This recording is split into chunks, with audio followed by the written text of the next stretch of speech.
റോഷിപാൽ ചേരുന്നു. റോഷിപാൽ, ഈ പ്രാഥമിക പരിശോധനാ ഫലം വന്നപ്പോൾ തന്നെ സർക്കാർ ജാഗ്രതാ നടപടികളിലേക്ക് കടന്നിട്ടുണ്ട്.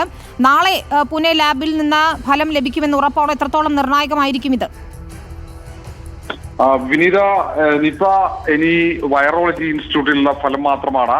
പക്ഷേ ആ ഫലം വരുന്നതിന് മുമ്പ് തന്നെ ആരോഗ്യവകുപ്പിന്റെ പ്രത്യേക സംഘം മലപ്പുറത്ത് എത്തിക്കഴിഞ്ഞു. അവിടെ കൺട്രോൾ റൂമിന്റെ പ്രവർത്തനം എത്രയും പെട്ടെന്ന് തുടങ്ങാനുള്ള നിർദ്ദേശമാണ് ആരോഗ്യമന്ത്രി വീണ ജോർജ് നൽകിയിരിക്കുന്നത്. മാത്രവുമല്ല, ആരോഗ്യ ഡയറക്ടർ നാളെ ഏതാണ്ട് ഉച്ചയോടെ തന്നെ മലപ്പുറത്തെത്തും, സ്ഥിതിഗതികൾ വിലയിരുത്തും. ഒപ്പം നാളെ ആരോഗ്യവകുപ്പ് ഉദ്യോഗസ്ഥരുടെ അടിയന്തര യോഗം ചേരും. മറ്റന്നാൾ ആരോഗ്യമന്ത്രി വീണ ജോർജ് മലപ്പുറത്തേക്ക് എത്തുമെന്നാണ് ആരോഗ്യവകുപ്പ് ഇപ്പോൾ ഏറ്റവും ഒടുവിൽ അറിയിക്കുന്നത്.